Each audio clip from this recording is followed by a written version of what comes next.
There's some more breaking news now coming in.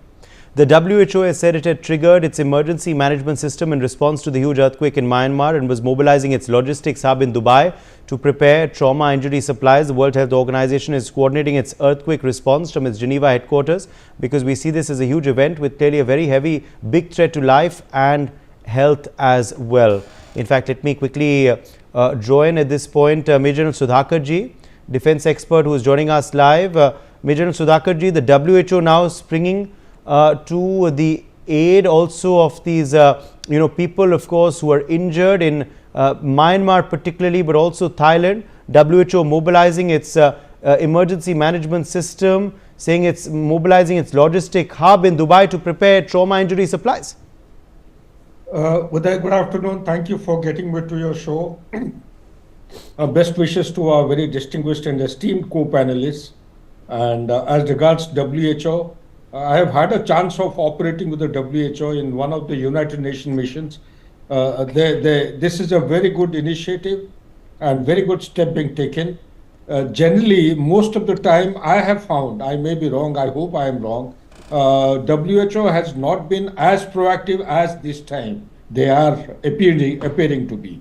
So it's a very healthy sign, progressive, forward-looking, and coming to the assistance required or the rescue operation and the support required. This is between two countries. The dividing line is the border, and border is a difficult one between Thailand and Myanmar. And the biggest challenge is it's close to the seas.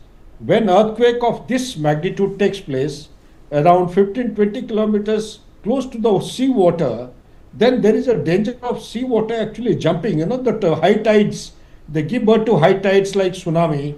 And these high tides, they have a danger of coming into the inland, leading to floods for which the civil population may not be prepared. So this is a secondary kind of an impact. But also at the same time, let me forewarn the people, having participated in many disaster management in service in my career. You see, you have a kind of a secondary tremors. Secondary tremors, first tremor will be always in trees. Secondary or aftershock tremor, you call it for lack of correct expression. They will be in a cycle of 24 hours. There will be more than one such kind of group of 3 tremors coming. It could range anything between 4 to 7 Richter scale.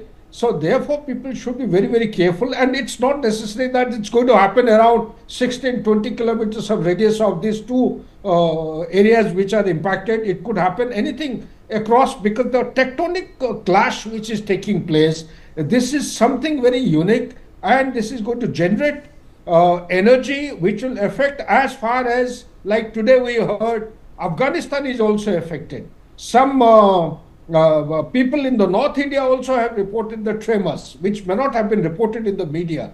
So such like things may take place, may lead to some kind of avoidable disaster. Therefore, people who do well, if they remain slightly careful, this is kind of a dangerous kind of a earthquake which is taking place. The last but not the least is that the help which is coming from the World Health Organization is always welcome, and it is going to actually reinforce whatever the disaster relief schemes or the rescue teams are coming from multinational sites, be it USA, Singapore, Japan, Malaysia, all of them.